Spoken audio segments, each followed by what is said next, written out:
Hello and welcome to Devil's Advocate Productions on This Space. I'm Alex. I'm the Devil's Advocate. I talk about movies, music, TV, video games, whatever I feel like talking about on this channel. And was a very special day. Today was a very special day. Y'all don't even probably know. Uh, and there's not that many of you right now. We'll wait for y'all to trickle in. Wait for Johnny to throw out that tweet and that blue sky. I appreciate you, as always. But let me give you a little recap of what I've been doing past few days. Summer Games Fest. Summer Games Fest happened. And started last Tuesday with the PlayStation State of Play announcement. And I missed that one. Because I had this show to do. So I was watching a little bit of it with my buddy Warhite, who has been on before. And they announced God of War Lofi. And they announced, what was the other thing? I want to say Gears of War. But, Wolverine. That was the other announcement. And that was pretty cool. But,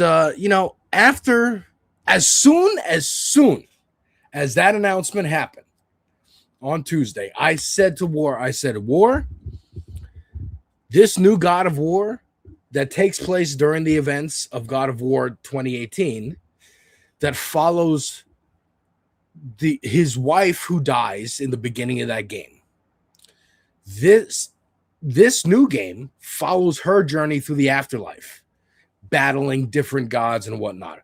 Kind of a throwback to the OG God of War games, where Kratos is fighting through the gods of Olympus and whatnot to avenge his dead wife and daughter.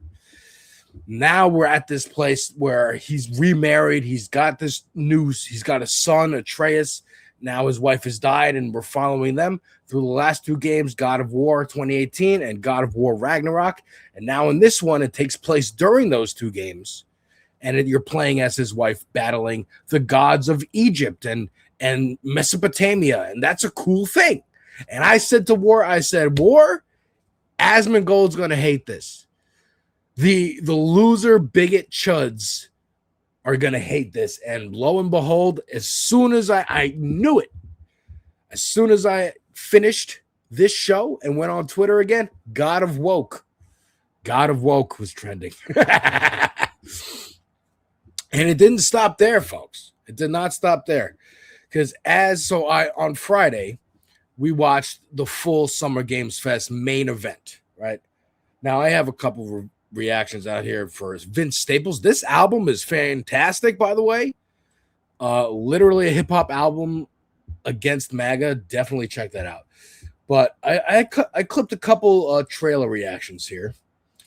Resident Evil, this was great. Alien Isolation 2. There's a new there's a new game by the people who make Yakuza called Stranger Than Heaven. And it features Snoop Dogg, but also Tupac. And I'm like, what? And then a couple days later, I saw Snoop Dogg was performing on stage somewhere and had like an AI angel version of Tupac above him. And I'm like, does Snoop Dogg somehow own Tupac's license? Like his face right now?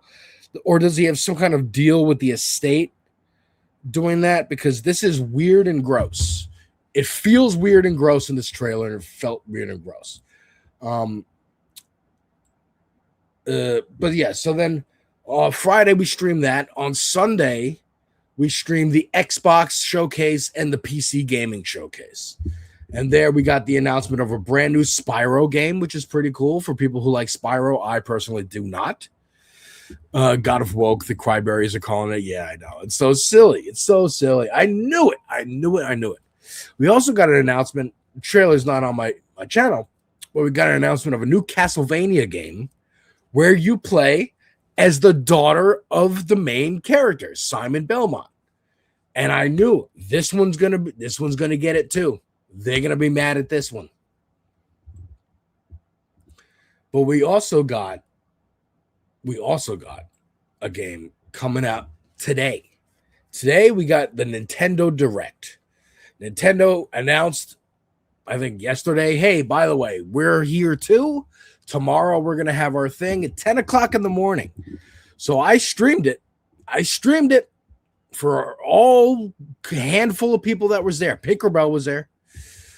The new Nintendo Direct stuff. And there was a lot in there that I was just like, what is this? Why did I wake up and decide to watch this? Who cares? There was, dude, they announced remakes and ports of like all the Kingdom Hearts games. And there were so many that they named. I missed the reveal of Kingdom Hearts 4 is coming out. So Kingdom Hearts fans, there you go. I only realized it later on Twitter. I was like, oh, they actually announced 4. It was just in that mishmash of all these other ones coming out. So I was like, oh, I just couldn't tell the difference. I'm not a Kingdom Hearts guy. But at the very end of the Nintendo Direct, they announced something I never expected, something that is blowing my mind. Legend of Zelda Ocarina of Time remake. Now, I'm not going to play the trailer.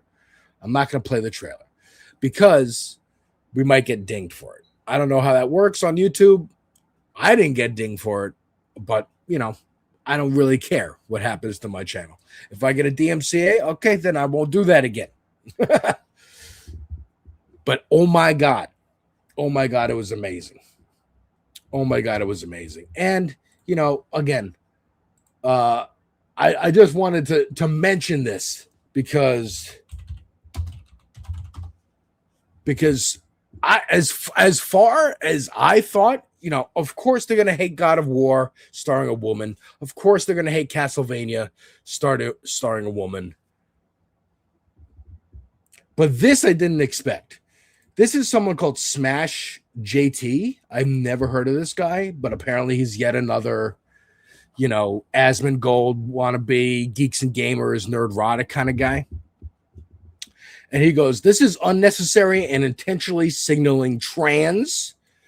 They know what they are doing. Once you notice bisexual lighting being used, you cannot unsee it. This is intentional.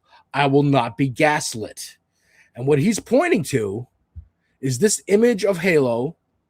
This is just like, here's the campaign mode for Halo Infinite that came out like a year or two ago. I have Halo. Halo Infinite is the first Halo I ever owned because it's free. It's just multiplayer mode. They separate it out. Here's multiplayer mode as its own game. Here's the campaign as its own game. And the campaign's coming out July 28th. They pointed out this patch of cloud that has some purple in it as this is bisexual lighting, and so it's signaling trans. The community note on Twitter is hilarious. Yes, Johnny, Ocarina of Time. I know. I'm excited. I'm so excited. The circled purple area is the planet Threshold, the largest planet in the system Alpha Halo resides in. Okay, so this is actually a planet. Interesting. The new cover art for Halo Campaign Evolved is a direct remake of the original for Halo Combat Evolved, also featuring Threshold. So let's check it out here. So this is the original back in the day Xbox box art for Halo, and this is the new one, right? So they wanted to like give homage, update it a little bit, and yeah, it's there. But you know, I Smash JT might have a point because I don't see purple lighting over here. I don't see purple lighting. They changed it. They made it purple to signal trans. This is, look, for the folks trying to gaslight or act like I'm crazy, here's the original artwork. I mean, here, look, there you go. He's pointing it out too. It is slightly bluer over here. And but you know, of course it's ridiculous. It's the sun coming through. It's a little more dynamic. Instead of it just being blue, it's like, oh, there's a little bit of sunburst through the clouds. It's just, this is what hate does to a motherfucker. You know what I'm saying? Hate does this to a person, and this makes them lose their goddamn minds. So we're here for it. We're here for God of Woke. We're here for trans combat evolved. Halo.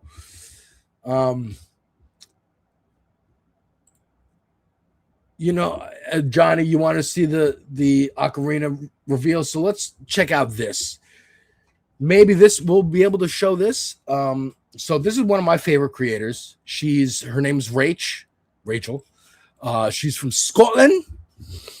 She was part of a group called What Culture, and then just branched out on her own and streaming on her own. This is her reaction to the reveal of Ocarina of Time. Let's end this on a positive. Next is our last announcement. Ocarina of Time. Please take a look. Ocarina of Time. See, again, I guess people did have an inkling this was coming. I was completely blindsided. I had no idea. Sorry. Even if it's not Zelda, we got Kingdom Hearts 4 trailer.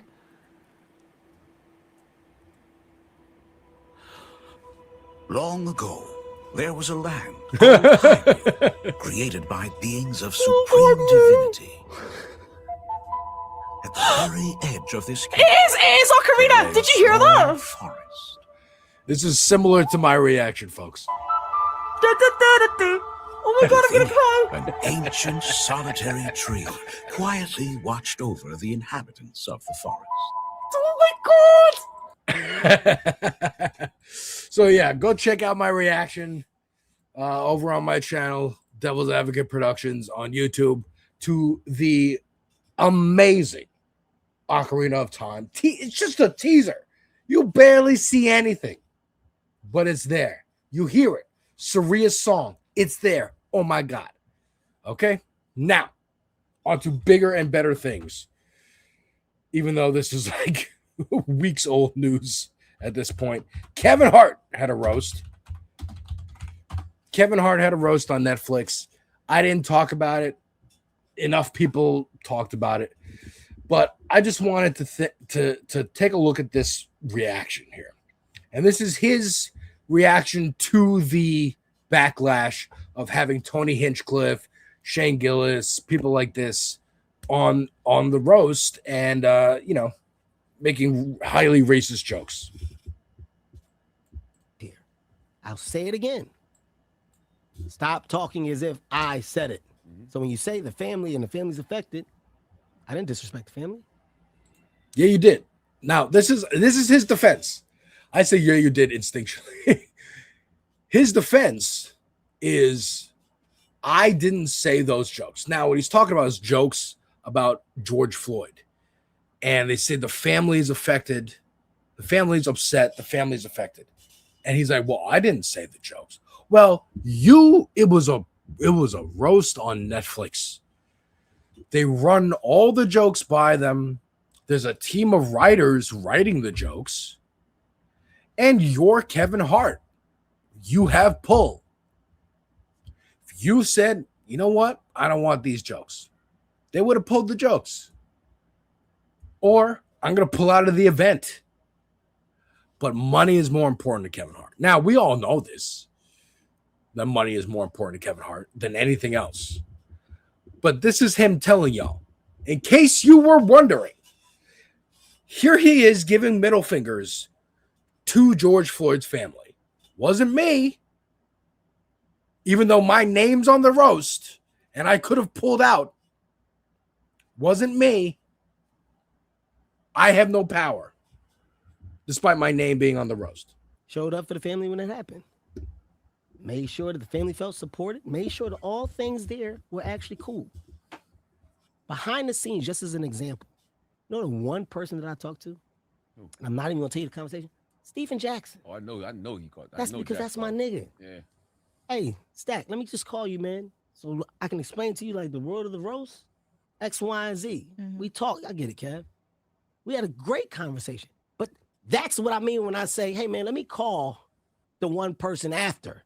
And that's before whatever you're talking about. That's immediate. Stack, hey, Tony threw one out there. It's this and this, but you do know that that's what this shit is a roast. But I just want you to know from my side. That's Kevin going, hey, hey, this roast just happened. They made fun of your dead family member. The racist who was headlining Madison Square Garden during the Nazi rally. Yes, the Nazi rally. That guy, yeah, he's on the roast. Oh, I let him be on the roast. I didn't say no to him.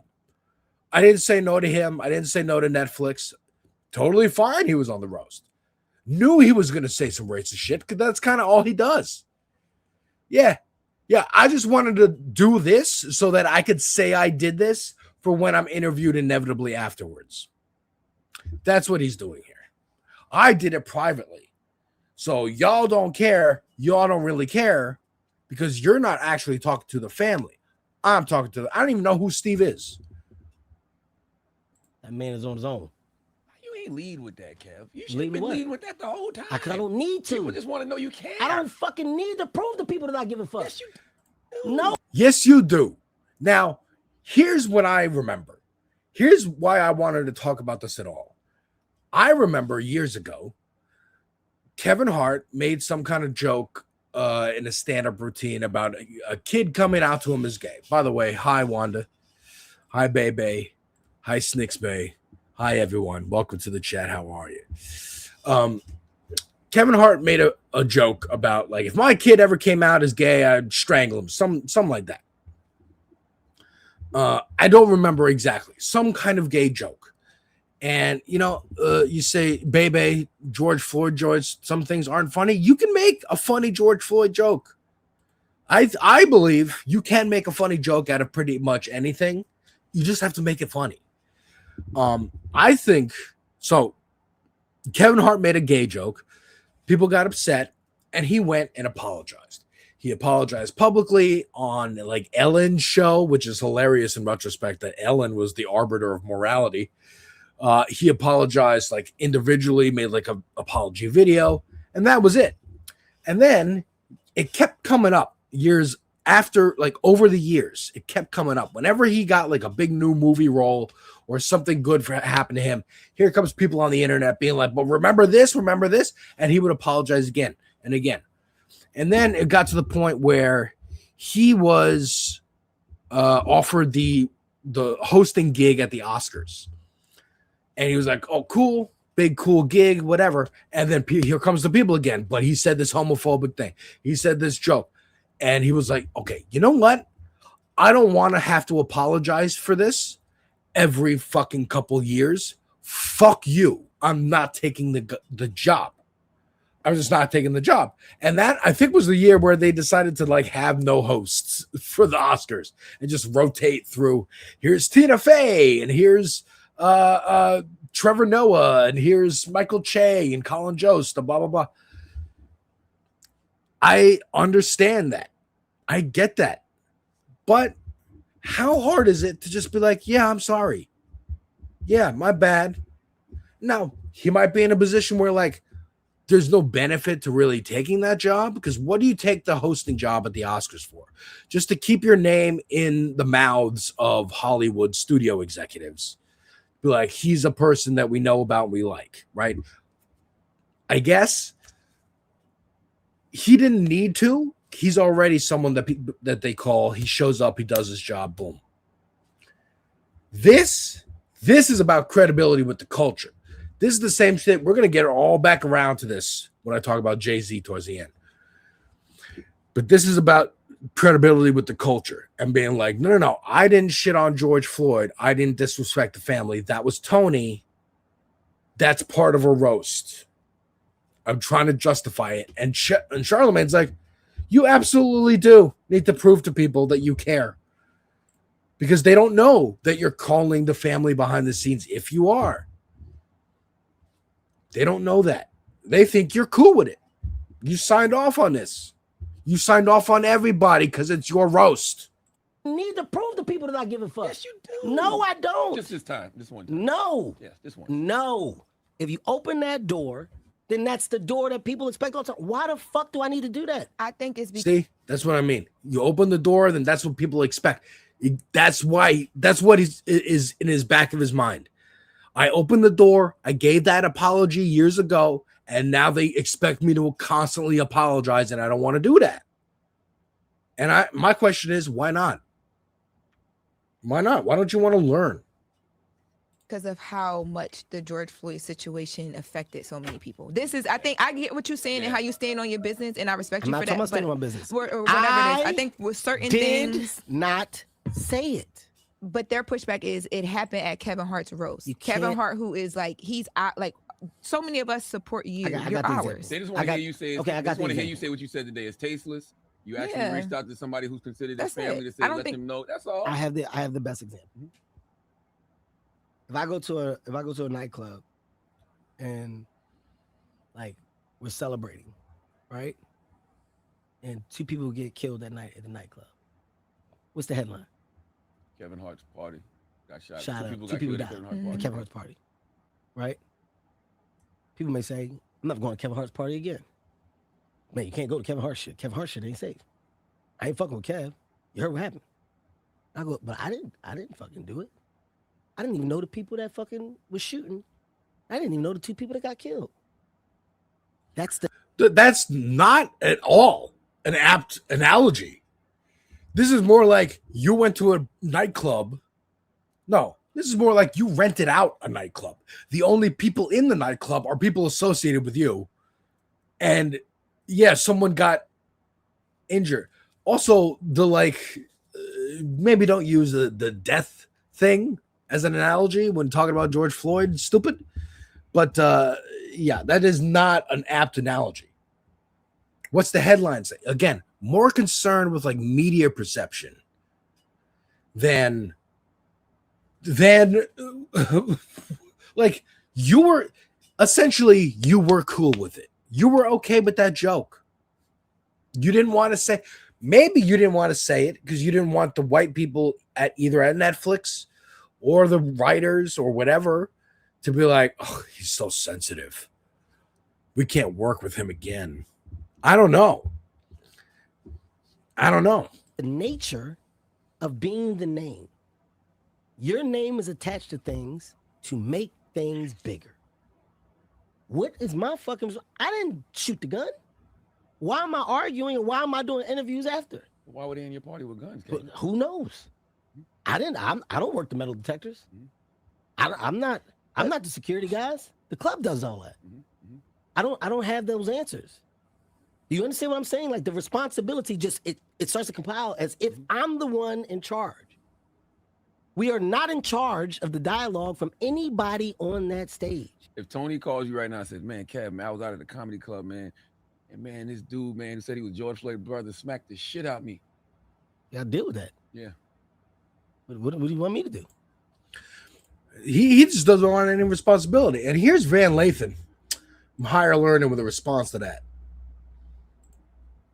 There are a lot of people who do not like the way this is being handled. You know what this is really about? Black people don't like to see black subjugated to anything. There's no culture that should overtake your duty as a black person. Black comedy.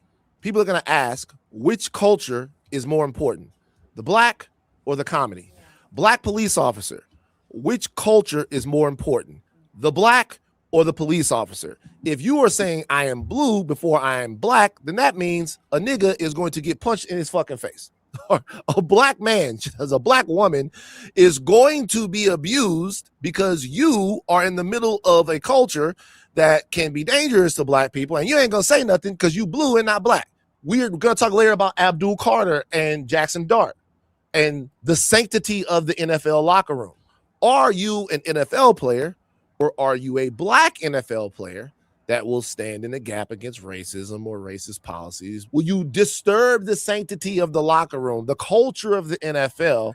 And this is a good analogy, folks, because what happened when Colin Kaepernick decided he was a black man first before he was an NFL player?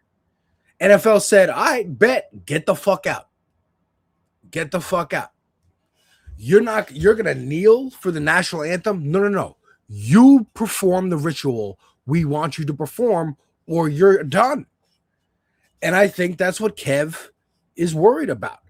If you don't subjugate yourself a little bit, allow white comedians to make racist jokes at you at you, and not even at you, to kind of just in general, again, spraying bullets into the wider world. George Floyd. The joke, the joke was like something about like George Floyd is looking up at you, smiling right now, saying he's in hell. That's what the joke was. Which again, not much of a joke. Not much of a joke, other than, I watched South Park. South Park jokes that everyone's in hell. Everyone you loved who has ever died, Princess Diana. I mean, this is from the 90s, but like Princess Diana, who's the dude from It's a Wonderful Life. Like everyone who's ever died is in hell. Gandhi's in hell. They're all in hell. The only people who get into heaven are Mormons in South Park. And that's the joke. It's like whatever, this is a beloved actor, beloved public figure, beloved whatever, they're in hell. You can make that joke. Tony's joke was just bad. Just wasn't good. And Kevin decided, I'm a comedian before I'm black. For your blackness. If you do not do that, black people feel unprotected by you. And if they feel unprotected by you, they feel like they cannot trust you. And if they cannot trust you, they'll find somebody else that they trust to support. So the question in all of this stuff is, if you're a black comic, what's more important, the black or the comic? Because if there are rules in comedy that make black people feel less protected, less seen, more exposed, then people are going to be like, fuck your jokes. And that's fair.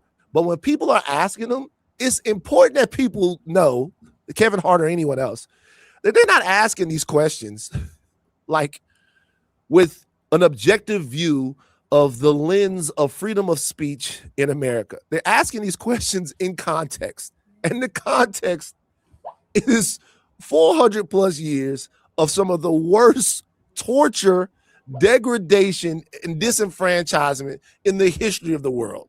And it's difficult. And also the context of currently the revitalization of that movement that subjugated black people, the Confederacy, and the ideas of the Confederacy. The subjugation of black people in the culture right now. That's the context. And some of this dialogue is happening right now around FD Signifier. Was that guy Bad Empanada? They had a debate, and essentially FD was like, yeah, maybe don't call a black person slave. That was his criticism. And Bad Empanada was like, no, I should be able to do that if I disagree with them politically and if I'm morally correct politically. And FD's point essentially was, you're not morally correct politically if you are using that language. You kind of just want to use that language, and you're trying to find any defense of why you should be able to call a black person a slave as an insult. Because you want to do that. Because you want to be an edgelord. That's the point. What are you first? And people are pointing at FD going, are you a leftist first or are you a black first? It goes, I'm a black man first. Bro, I'm a black man first. And black man inherently is leftist. Now, there's a whole Cheyenne Bryant conversation happening. If you're watching my streams, check me out over on YouTube and Twitch. I broke down the whole Cheyenne Bryant situation, watching Olay's videos, watching Culture United.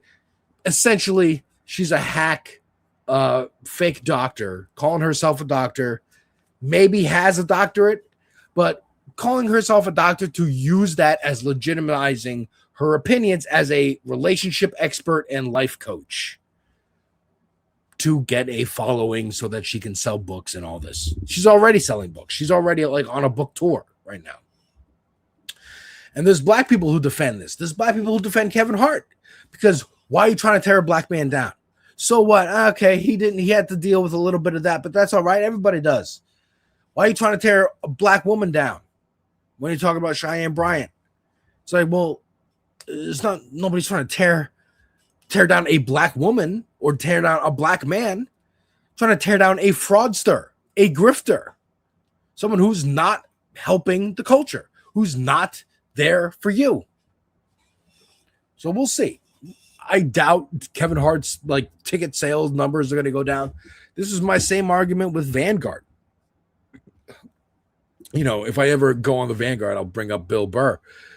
I don't think whenever he goes on tour again, we'll see if the ticket sales are down because of the Riyadh Comedy Festival. I highly doubt it. I highly doubt anybody really gives it that much of a shit. I highly doubt anything's going to happen to Cheyenne Bryant because Olayemi is talking about her or Karam James is talking about her. But the people who are in the know. And that's all you got to know. All right. So that's that segment. Let's talk a little bit about the turn.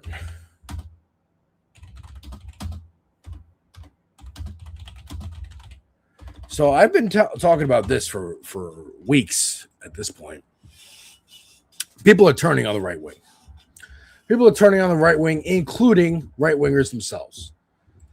This is just kind of apt because it happened last night. I watched basketball for the first time probably since the 90s on TV. Not that I even watched basketball on TV much in the 90s anyway. Sometimes with my dad, if I was at a friend's house and they were watching it. But Knicks fever is here. It is real.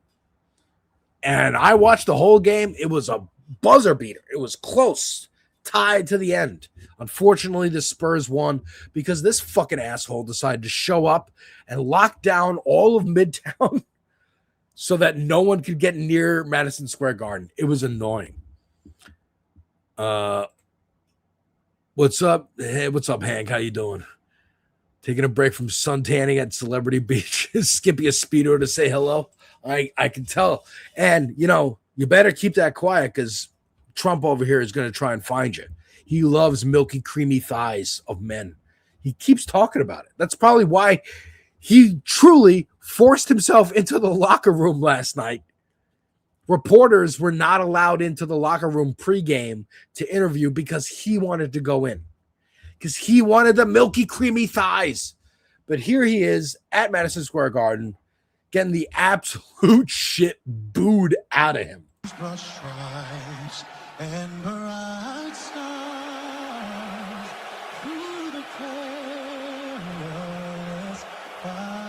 I'm proud of my city. I'm proud of my city. I will also say, poor guy who's singing the national anthem. Like, you're just singing and you know they're going to cut to Trump while you're doing it. And you hear the boos and you just got to maintain the song. I felt so bad for him. But, yeah, so Trump is booed. Here's Megyn Kelly. This is from a few weeks ago. Saying, why aren't we blaming ourselves for Trump? Like Trump, he took $200 million from Marion Adelson. Well, how did we think that was going to end? You know, I think we took Trump too much at his word on the, I'm not going to start any more wars, especially not Middle East wars, especially not one with Iran. We could be here for the next hour running those sound bites. We were too non-skeptical when the answers were right there. If you looked at who was backing his campaign, the biggest donor, and it wasn't just Miriam, there were many, who's, you know, he said her loyalty is more to Israel. Why didn't we pay more attention to that? Like, why aren't we blaming ourselves? First of all, where is she? This looks like the Daily Wire set, but it's not. This is RT, which is Russia Today. Maybe she's getting some Russian money. I don't know what this is. The blank show. I can't read that. I don't accept that there's no one we could find. Sean Ryan's podcast. Thank you, Hank. Thank you. I don't know who wouldn't be true to the agenda he or she ran on. I am not quite that cynical yet. I'm not quite that black-pilled. Well, that's good because I am. but I wasn't even talking about president. I was just somebody running for Congress, Senate, whatever. I even think the president, they'll just get eaten alive by the machine. All right. So the reason I wanted to talk about this is, yes, they're all turning on Trump. They're turning on themselves. Here's Mehdi Hassan saying, on the one hand, Megyn Kelly, Tucker Carlson, etc., definitely should blame themselves. But on the other hand, I'm glad they're saying this stuff out loud and finally being somewhat self-critical. And yet again, I grab Mehdi Hassan by the fucking shirt collar and scream in his face, Mehdi, what the fuck are you doing? Stop trying to legitimize them. They are not. They are lying. They are lying. They are lying. They are lying. Megyn Kelly, in particular, she got fucking fired over Donald Trump. She was at the debate. She was the moderator of the debate. She asked a tough question of the primary debate, the Republican primary debate, before he was even the nominee. She asked a tough fucking question. You're hating on women. You got all this criticism and didn't let it go. And then he said, you're bleeding out of your eyes. You're bleeding out of your whatever. You're on your period. And she went on the news and she kept talking. She kept criticizing him. And then she, came out with allegations of assault from Roger Ailes and left Fox. Was hired by NBC, had a show, a daytime talk show on NBC for like a few weeks until October ran around. And there was a debate about whether it's okay to wear blackface as a costume. And she staunchly stood on the side of, yes, you should be able to wear blackface and not get criticized. Once again, you can all wear blackface if you want. You can get criticized, though. That's the risk that you run.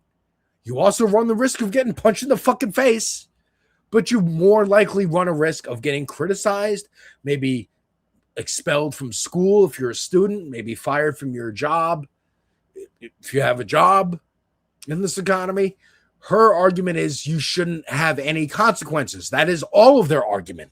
I should be able to say whatever slur I want with no consequences, or do anything I want with no consequences. Same argument, strangely, that Kevin Hart was kind of making.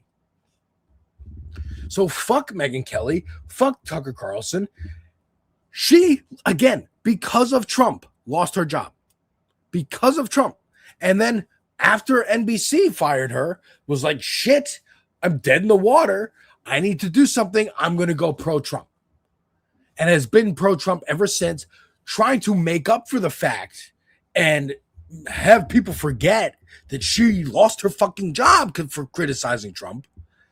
And now she's going to be the biggest Trump fucking supporter. But now that he's unpopular, I'm going to pull back again. But I'm not going to pull back.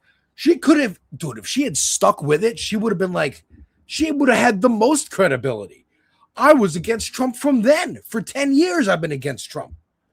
But no, because that wasn't going to give her money. And she wasn't going to go full NBC either. She couldn't. She tried. She couldn't help herself but defend blackface. So fuck that. Fuck this idea, Mehdi. Again, I appreciate your appearance on the Patrick Bet-David show. That was fantastic. But even then, like, what did that accomplish? Share audience? I don't know. But they're not the only ones. Now, this was Paulina Mangubat, content and creative director for the Democrats' social media account.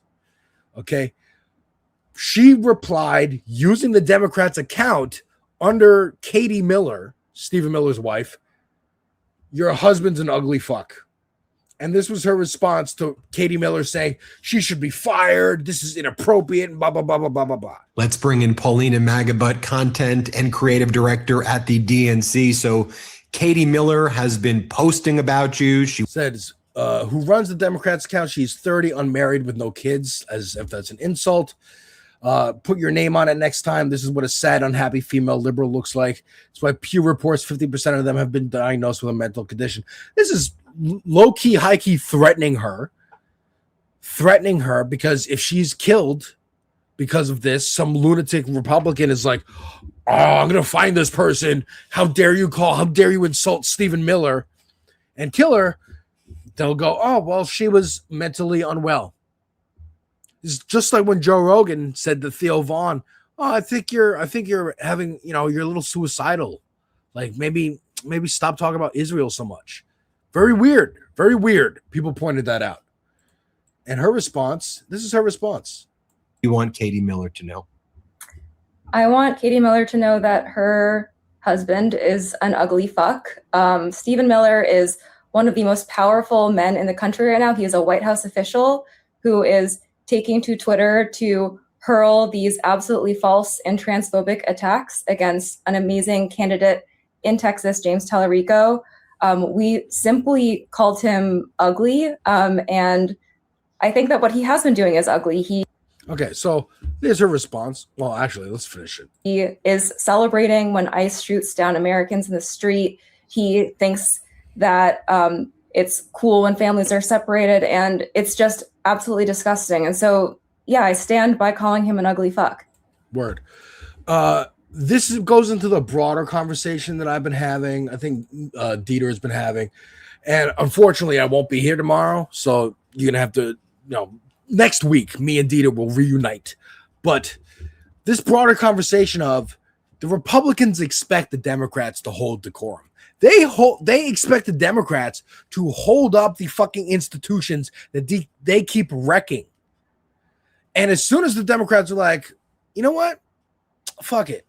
I'm not going to hold that shit up anymore. They go, whoa, what are you doing? What are you doing? You're breaking decorum. You're being unfair. You can't do that. You can't call us weird. You can't call us weird. That's not fair. What about policy? What about policy? Can't call us weird. Don't call us ugly. What are you doing? We call you ugly. We transvestigate you. You can't do that to us. No.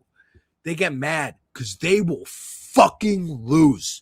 Because our insults to them are fucking cutting.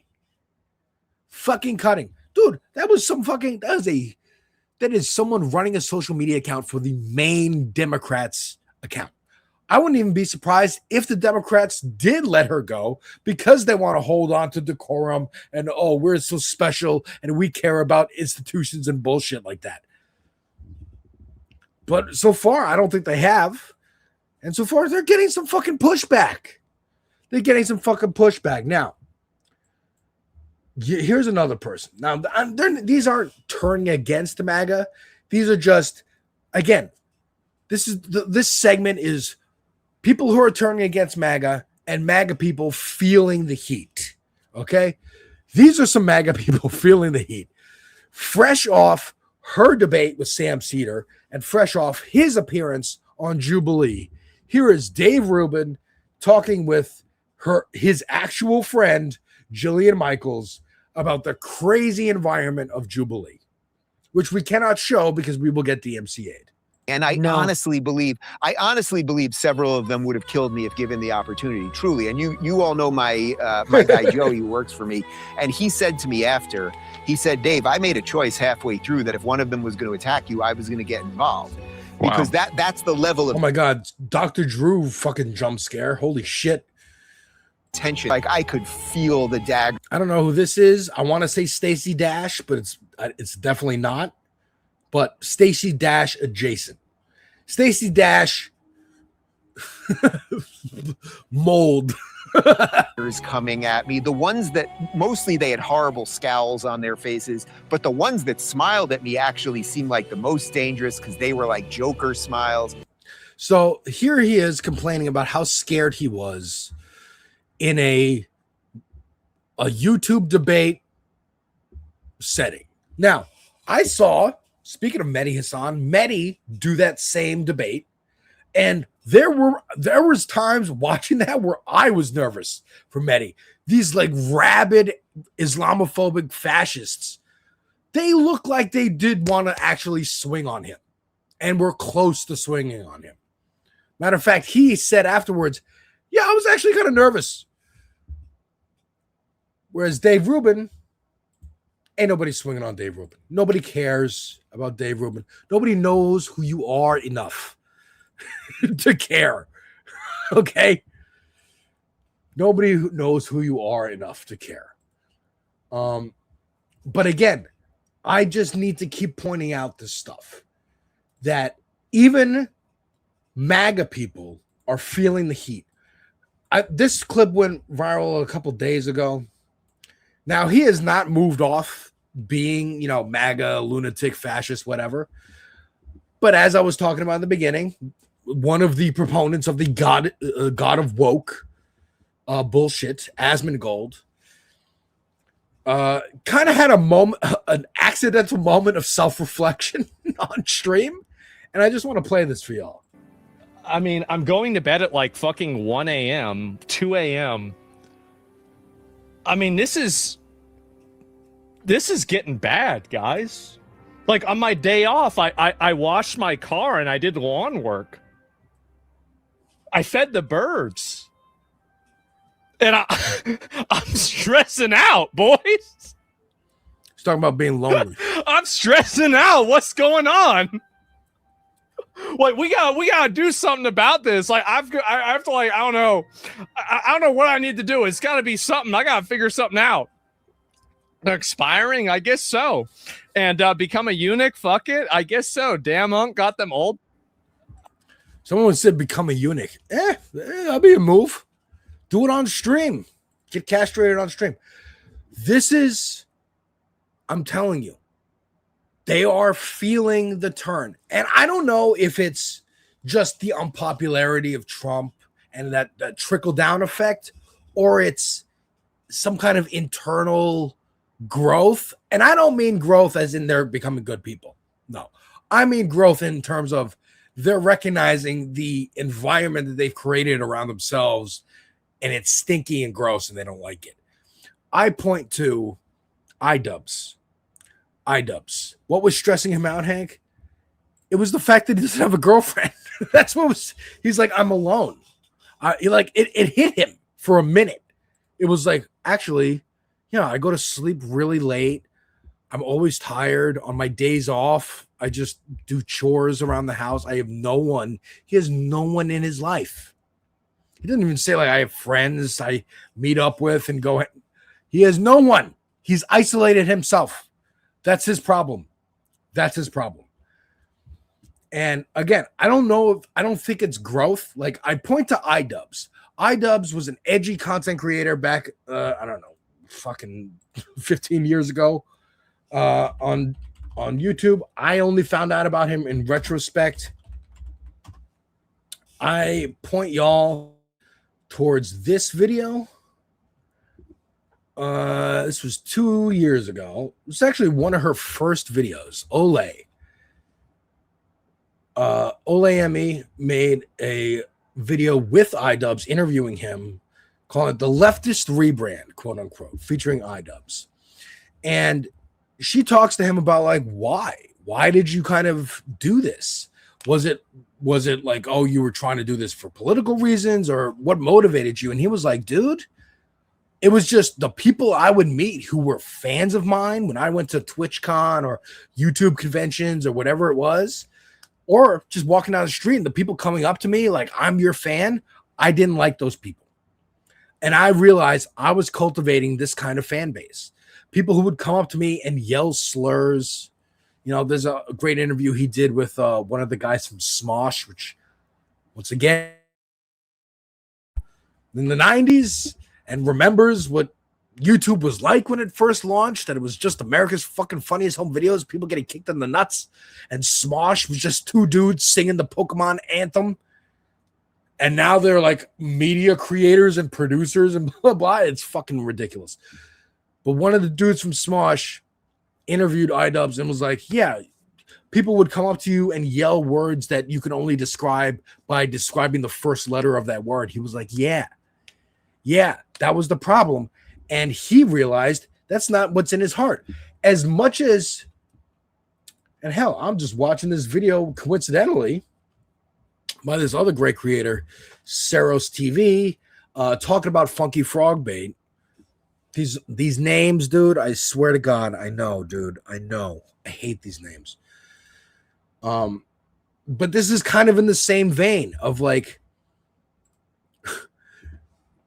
and now neither of those two people did anything wrong. They're talking about somebody else. But like Saros is talking about every white creator, especially if you're like a certain size and you've been around for a certain amount of time, there's guaranteed racist shit in your past, because that was the meta. That was the thing.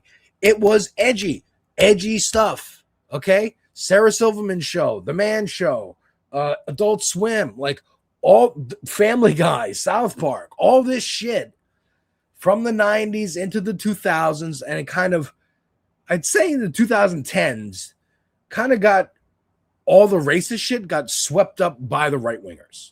And they said, no, we are going to own this stuff. It's going to be our stuff.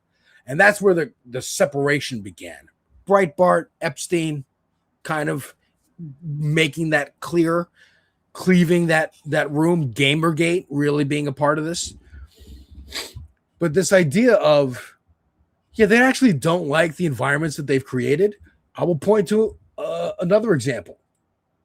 This is Sneeko. This is Sneeko outside Madison Square Garden with the watch party, watching the Knicks. Okay? I don't know this guy outside of, he hangs out with Andrew Tate. I get him confused with Aiden Ross. And this is, I don't know, one of his fans or like a member of his crew or something. And watch this clip. Let's start a chant. Right, you do it. Let's free Chud. So he wants to start a chant. Let's free Chud.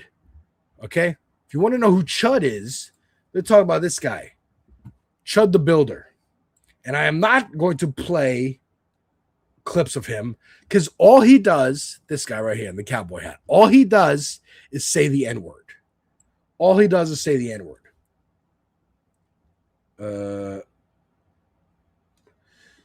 And yeah, this is actually I'm gonna play this. Content warning. But this dude is reacting to Chud and kind of explaining who he is. Content, and I think you're a bitch. Your mom. Yeah. Did you say your mom? That's it. That's that. But hold on. Let's finish the Sneeko thing. Because, like, look, he starts the chant, let's free Chud. Chud's been arrested. What has he been arrested for? He says the N-word around black people. He has a gun on him and pepper spray. He got into a shootout. And he's charged with attempted murder because he was intentionally provoking people so that they would attack him and he could pull out his gun. The stand your ground shit, he was pushing the limits of even that. No? You can't do that one? Any other ideas? This guy's such a fucking Jew, wow.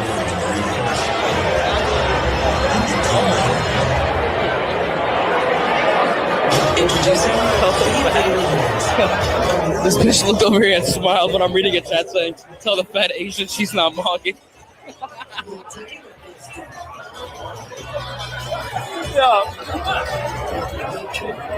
So this is a fan. This is someone else streaming, I think, because he has a mic on him. So I think he's streaming himself. And this is the face of someone who realizes this is my audience. This is my audience. He wants to start a let's free Chud chant. And Sneaker's like, nah, bro, you do that. And he's also like, who is this guy? Like, why is he looking at me like I'm in solidarity with him?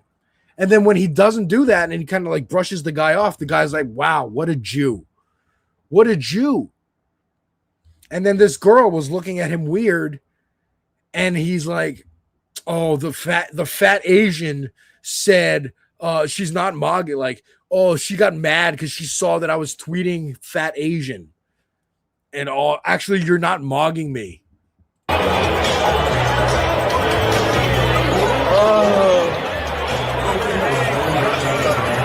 Like, you're weird. You're weird in public, and he's embarrassed. He's embarrassed that you're looking up to him for approval. And yes, let me go through Chud. That's the best he could do. Your mom? What a fucking moron. Yeah.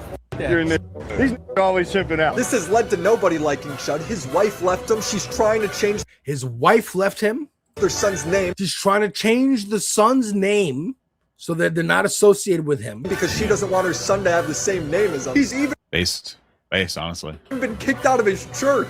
Been kicked out of his church, his community. I am unable to enter the church because I am a non-repentant sinner, I guess.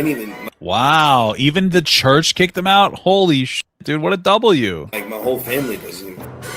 Wait, sorry, this guy's entire support structure has and his whole fucking family disavowed him for being a racist piece of shit. His own wife. Like, this is what I mean. It's all falling apart because the fascist structure you thought was going to protect you is not that micromanaged that they're going to protect you from your family leaving you.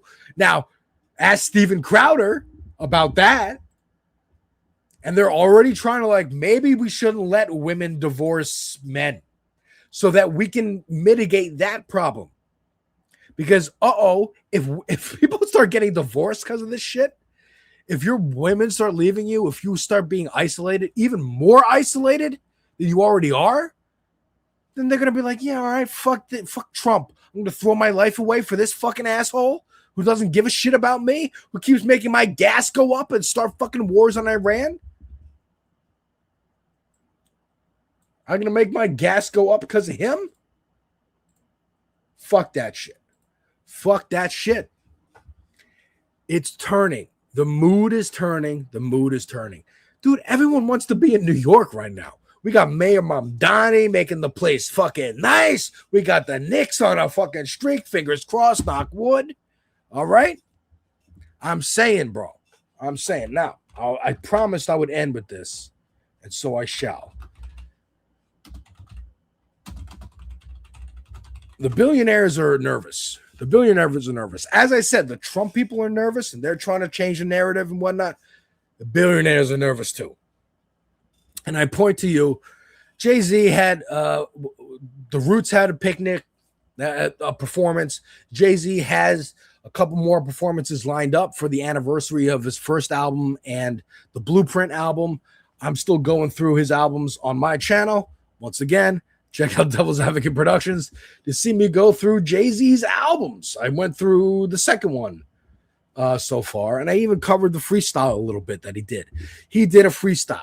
Okay, he went after Drake. He went after Nicki Minaj. He went after MAGA, right? And we like that. We like that. Little golf clap for you, Jay-Z. Now, I don't give him a golf clap because I remember this interview from not a couple weeks ago.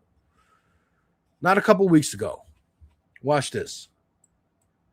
Interviewed about being a billionaire. And also, an interview, period. These motherfuckers don't have to give interviews. I pointed this out when Jeff Bezos gave an interview on CNBC. They never give interviews. The fact that they're giving interviews tells me they're fucking worried about something. And I think it's guillotines. It's a backlash. It's class war. Like you said earlier, like the things that you do for the culture, the ways that you put on, the ways that you try to protect and move forward, but kind of the pushback that you get sometimes about like people throw capitalists at you in a derogatory sense.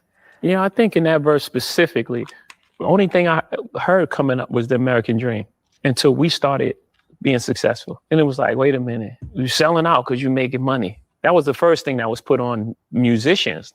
People had this law for the struggling artists. That's a mind game. Well, No. They were not mad at you for making money.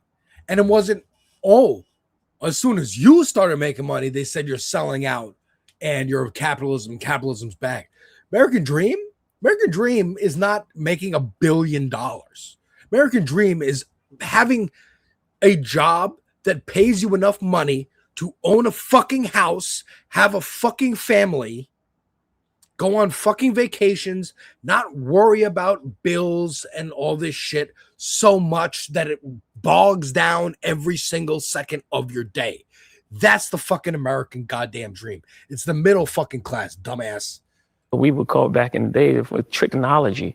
It was like, no, I'm not going for that. Like, no, I make. See, again, the tricknology, that signals to the black culture. Hey, they're trying to trick you. They're trying to talk you out of making $1 million. I'm part of the culture. I'm here. You put me here. We're all here together, even though I'm the only one in this room. Only I'm the only one who lives in a big mansion in Manhattan or wherever the fuck he lives with Beyonce. Only I'm the one who owns a fucking record company. This is all of us here, except I'll just hold on the money for us as black people, as a collective. Watch FD's videos about black excellence. Art first, and then I make sure that I'm compensated for my art. I didn't take advantage. I didn't get here by taking advantage of people. I didn't take no one. That's that bullshit. That's that bullshit. I didn't take advantage of no one. What are you talking about? You're a record executive. Like this dude, Scooter Braun, who's dating Sydney Sweeney now. I most know him. I don't know who the fuck he is. I don't give a shit about Taylor Swift.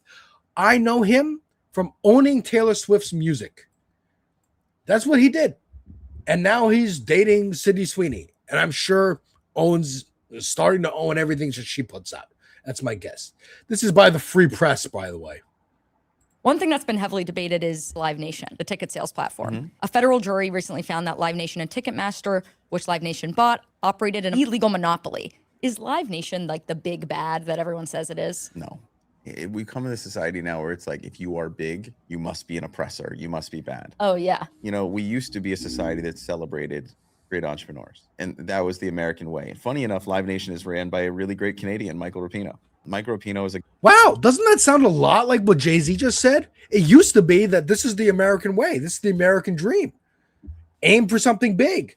But now, if you become big, oh, you're an oppressor. It's a new thing. It's brand new. No one's been talking about this for 80 goddamn years. Socialists haven't been around. Communists haven't been around. Leftists haven't been around saying the same fucking shit. Saying monopolies are fucking bad. You know who else has an investment in Live Nation? J fucking Z. And here's yet another billionaire, Mr. Beast, also saying something very similar. This is to the Wall Street Journal. You said you keep less than $1 million for yourself despite being a paper billionaire. Why do you choose to operate that way? It's funny talking about my personal finances because no one ever believes anything I say. So, I mean, because they're like, you're a billionaire. I'm like, that's net worth.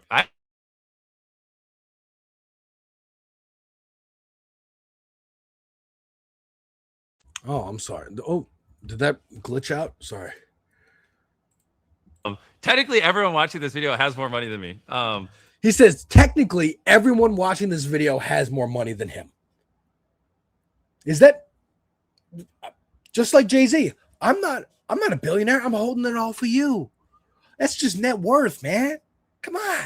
I don't have liquid money. What are you talking about? And their bank account, if you subtract the equity value of my company, which the equity value McDonald's in the morning or whatever. But yeah, why do I choose to keep it that way? It's not, I don't know. I just don't really think of it. I wake up, I just work, and I don't know. I'm just so busy working. I don't really think about my personal bank account, if that makes sense. I'm just laser focused on, you know, making the greatest videos possible and building the business as big as possible. And once again, think about who I just played here. Here's Mr. Beast, right? Here's Jay-Z, who's actually a musician. I'll give him that. He's actually a musician. Here's Scooter Braun. I don't know what the fuck Scooter Braun does other than own shit. And here's Mr. Beast, who makes fucking videos. And what videos does he make? His very first video that got him famous was counting to 10,000. So nothing artistic, no fucking work goes into that shit. All of them are saying being a billionaire is not bad. Don't worry about it. Bezos was out here a couple of weeks ago. Maybe a flat tax, giving alternatives to taxing the wealthy. Why does he keep a little bit of money in his bank account? So it doesn't get taxed. That's fucking why. That's fucking why. They're all fucking coming out here doing a fucking PR tour, billionaire PR tour, to try and avoid their fucking necks resting on the guillotine when we take power back, because they feel that it's coming for them. And if they fucking feel it, then it really fucking is. Keep fucking pushing. Election nights tonight. We're watching Grand Platinum in Maine. Let's fucking go. A Difficult Truth up next. I'm sorry for running over time. I love y'all. Take care.